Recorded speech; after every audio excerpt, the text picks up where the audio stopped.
বন্ধুরা আমি মাছের পটকা বানাবো।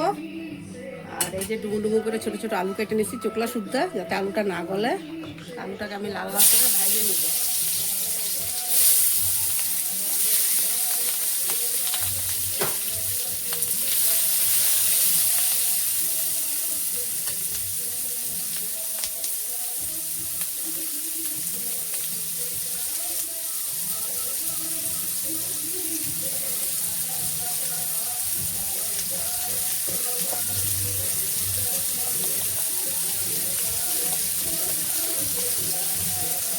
হলুদ,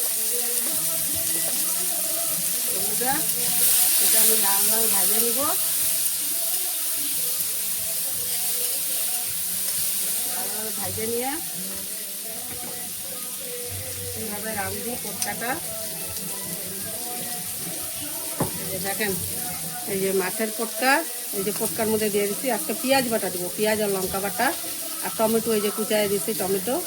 আর এই যে দেখেন পটকা কিন্তু অনেক আছে বন্ধুরা, এই যে দেখেন দেখতে হয়তো মোবাইলে কম লাগতেছে, এখানে পটকা অনেক আছে। আজকে পেঁয়াজ বাটা দিয়ে আর সামান্য একটু জিরা দিব, জিরার গুঁড়া দিয়ে বানাবো। এই যে বন্ধুরা হলুদ লবণ তো দেওয়াই আছে এটাতে, আমি আলু ভাজাতে দিলাম। বন্ধুরা আলু ভাজাটা লাল লাল হোক, পরে আমি মাছের পটকা মশলা সহকারে দিয়ে দেবো। বন্ধুরা আলু লাল লাল ভাজা হয়ে গেছে, এখন এই যে পটকা মশলা সহকারে দিয়ে দেবো। একটা মশলা দিয়ে বানাবো, এই যে মশলা দিয়েও ভালো লাগে।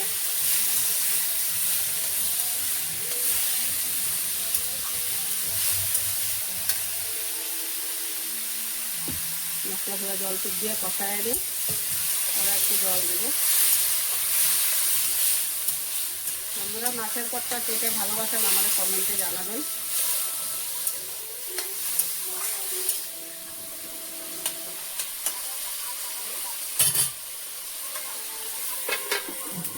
আমার ভিডিওতে জুবিনের গান আসবে, জুবিনের জন্য একটা খারাপ লাগতেছে, কেন কি আমাদের আসাম বঙ্গাইগাঁওতে জুবিন অনেক গান করছে, জুবিন গান।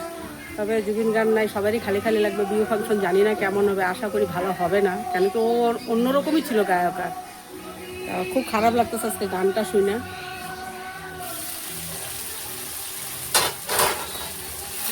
মাছের পটকা ভাজি না, এটা ফ্রাই, কেন কি এটার মধ্যে মশলা দেওয়া হয়েছে, পেঁয়াজ বাটা, লঙ্কা বাটা, জিরা। বন্ধুরা নামানোর সময় একটু দিব ধনিয়া পাতা গাইটা। চাকু দিয়ে কিছু কাটতে পারি না, কিন্তু ধনিয়া পাতাই কাটতে পারি।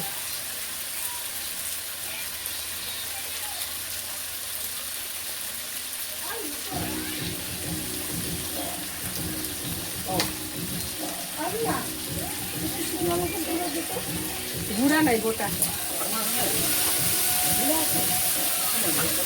গুঁড়া নাই, গোটা।